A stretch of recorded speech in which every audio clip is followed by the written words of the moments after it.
Yo, it's your boy Jenna. In today's video, we have a brand new anime series, and this one I've been waiting for a long time now, and it is called Kaiju number 8. I actually read the manga of this anime, guys, and I only read like the first couple of episodes, so I kind of know what happens here. Anyway, I'm just gonna be talking about what happened in the episodes and just discussion of if all the good stuff and the bad stuff. And yeah, guys, let's just get right into the first episode of Kaiju number 8, shall we, guys? And yeah, the episode starts with a kaiju attacking the city, and we have like the army here trying to fight it, but we know that those weapons they have are pretty useless. And things get really fun when they decide to call the defensive force. And yeah, they kind of look pretty cool and have very OP weapons, as we see. And it took like maybe one or two shots before the kaiju just dies. And yeah, really cool stuff. And these defensive force people, they get treated like they're famous people, heroes, all that good stuff. But we see that the kaiju was dead there. And the one different thing about this anime is that, like, what happens with all the mess that the heroes do, and they focus on like the cleanup crew, and it focuses on our protagonist, Kafka Hibuno, and he's one of these guys who cleans up after the monsters mess. And yeah, let's just say that this kind of work, it looks like it really sucks, and it probably stinks. A lot of blood, guts, and like nasty intenseness, and it could be really dangerous, as we see someone get injured here. And yet, whenever the job was done, we see Kafka.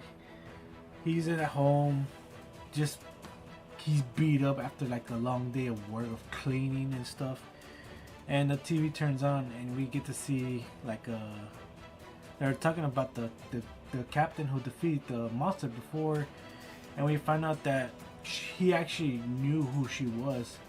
And we got like a flashback of them when they were young, and that they both promised that they will defeat these kaijus together. And yeah, that turns out that didn't happen. So yeah, the next day they go to work, and we get like a new employee who wants to work here, and he's actually trying to aim for to join the defensive force.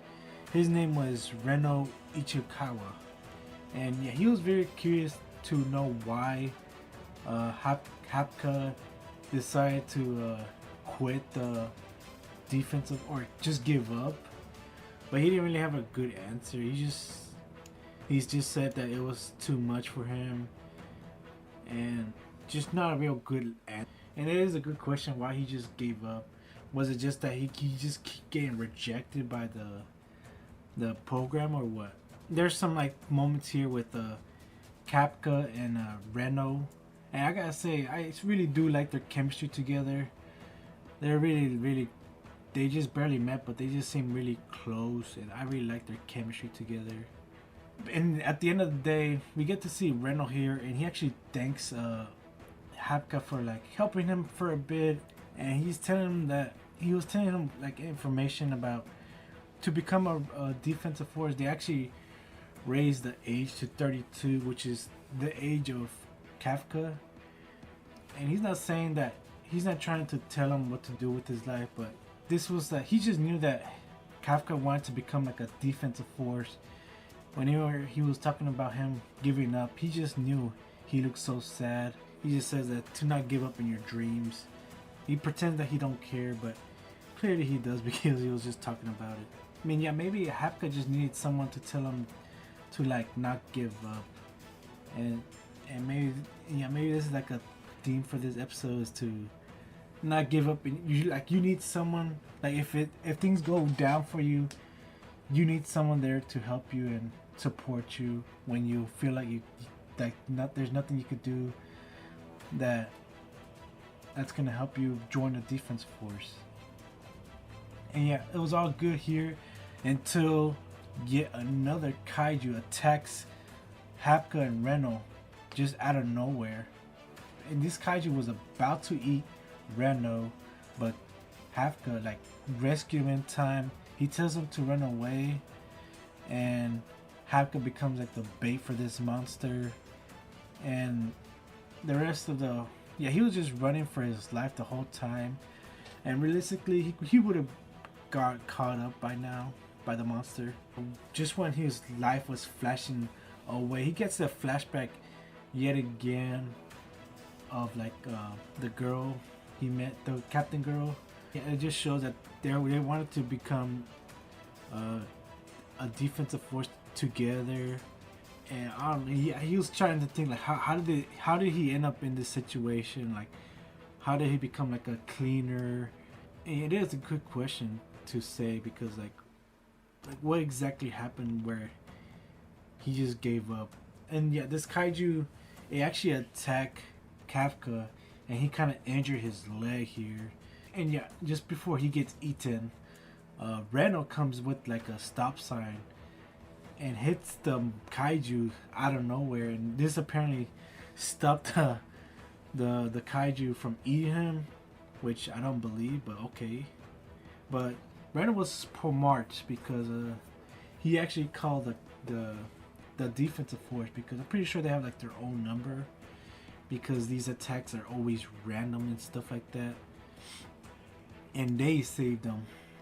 And yeah, it was the same girl who was like the childhood friend. And yeah, we get to see her, the childhood friend, Mina Ashiro. And yeah, we don't really get to know her a lot in this episode, but we know that she's the captain, and she seemed really good at her job. And she didn't see that it was Hapka, I don't think. And yeah, he passes out, and they both end up in the hospital. And yeah, they're just talking about they were having cool moments and thanking for saving their lives, and that they should join the defensive force together. And there's so much good stuff here, and things get kind of turn a twist here when this weird bug comes to the hospital. And I was actually trying to find Kapka. As we see, it said found you, and just when Kapka was confused, it went in its mouth. And yeah, we get to see what he became, and that was that he became the Kaiju number 8. And yeah guys, that is the end of the very first episode. Pretty decent episode, I would say. Whenever he turned to like a kaiju though, I thought he was gonna change his voice to like a monstrous voice, but they stay with the same voice actor, Japanese voice actor. So I thought he was gonna change voices there. I don't know why. And yeah, he looks really cool, really funny. And yeah, in the end, they show what's gonna happen in the next episode, and that's they're gonna have to run away from the defensive force, the same ones that they've been seeing the whole episode. And yeah, that's gonna be a fun episode.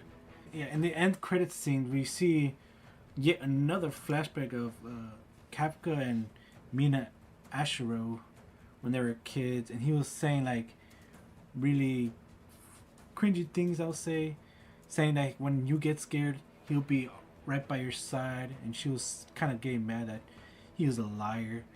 And this is like the bath scene that there was in the manga. And yeah, I remember reading the manga version of her in the bath. They didn't show nothing here, we just know that she's gonna be ready for the next mission, which is kill Kaiju number 8, which is him.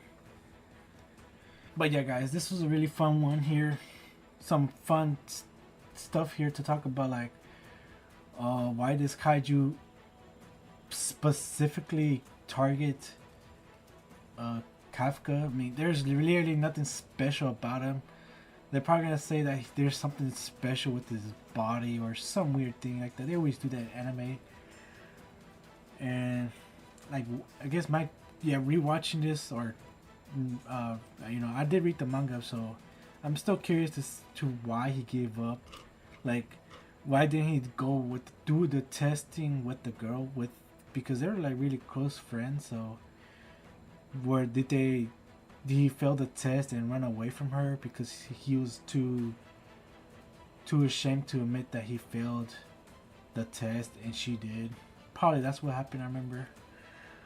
But yeah, guys, what are your thoughts on this anime so far? It's the first episode. Are you like a manga reader? I think they're like in around 100 chapters in the manga, maybe already, maybe way more. I feel like. And yeah, guys, that's the end of the episode, guys. And be sure to like and subscribe, and I'll see you next one. Peace.